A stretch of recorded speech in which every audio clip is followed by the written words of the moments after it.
So అందరికీ నమస్తే. ఈ రోజు మన స్టూడియోలో నక్షత్ర జ్యోతిషాలయానికి సంబంధించినటువంటి ఎంతో ప్రసిద్ధి చెందిన పేరు ఉన్నటువంటి వ్యక్తి గురువు గారు మనతో ఉన్నారండి. సో ఎవరు చెప్పలేనటువంటి విషయాలు ప్రకృతికి సంబంధించినటువంటివే కాకుండాను వైద్య విషయానికి సంబంధించినటువంటివి చాలా వరకు ఈ తరంలో మనుషులు నమ్మే విధంగా తను చేసేటువంటి విద్యను అందరికి తెలిసేలాగా సో మనకు తెలియజేయడం జరుగుతుంది. తను ఎవరో కాదండి, డాక్టర్ విష్ణువర్ధన్ రెడ్డి గారు అని చెప్పొచ్చు. ఒకసారి గురువు గారి మాటల్లోనే అడిగి తెలుసుకుందాము. నమస్తే గురువు గారు. నమస్కారం. సో గురువు గారు, ఇప్పుడు ఐపీఎస్ చదివేటువంటి వాళ్ళకి కూడా అరచేతిలో వాళ్ళకి గీతలను బట్టే వాళ్ళు అంటే స్టడీ పర్పస్ లో డెవలప్ అవుతారా? అవును, మనం ఏం చేయాలన్నా చేతిలో రేఖ ఉండాలి. రేఖ ఉన్నోడే చేయగలుగుతారు. రేఖ లేని వాళ్ళు ఏంటంటే మధ్యలో డ్రాప్ అయిపోతారు. రేఖలు ఎట్లంటే ఐఏఎస్ ఐపీఎస్ కావాలంటే ఈ విధమైన రేఖలు ఉండాలి.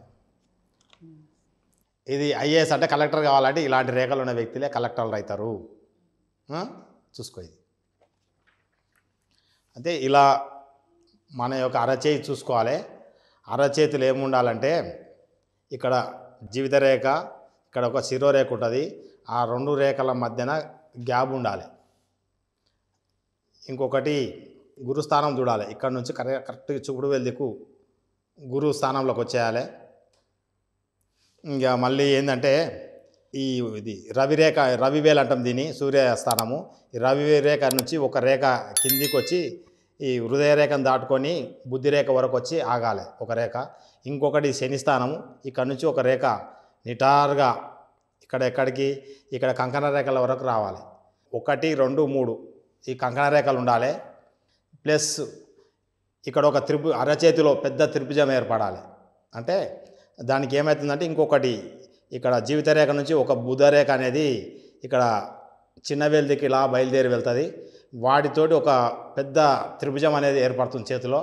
ఇలాంటి రేఖ ఏర్పడి వ్యక్తులే కలెక్టర్లు కానీ ఐపీఎస్లు కానీ ఐఎఫ్ఎస్లు కానీ కాగలుగుతారు. వాళ్ళ ఏళ్ళు కూడా ఇట్లా పెద్దగా ఉండాలి, అంటే ఇంకా భారీగా, అంటే పెద్ద చేయగలిగి ఉంటారు. వీటి మధ్యలో సందు కూడా ఇట్లా గ్యాప్ కూడా దూరం ఉండాలి. ఇలా ఉన్న వ్యక్తులే సమాజంలో కలెక్టర్ కాగలుగుతారు.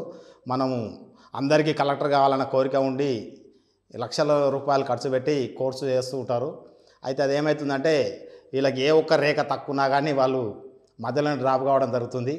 కాబట్టి ఇలాంటి అన్ని రేఖలు ఉన్న వ్యక్తులే పోయి కోచింగ్ తీసుకొని ట్రై చేసి ఎగ్జామ్స్ రాస్తే పాస్ కాగలుగుతారు, అందులో రాణించగలుగుతారు. ఇలాంటి వ్యక్తులు రేఖలను చూసుకొని మీరు ఫ్యూచర్లో ఈ కలెక్టర్ జాబ్ కానీ ఈ ఐఏపీఎస్ కానీ ఈ కోచింగ్ తీసుకొని మీరు ట్రై చేసుకుంటే మంచి సమాజానికి ఉపయోగంగా ఉంటుంది.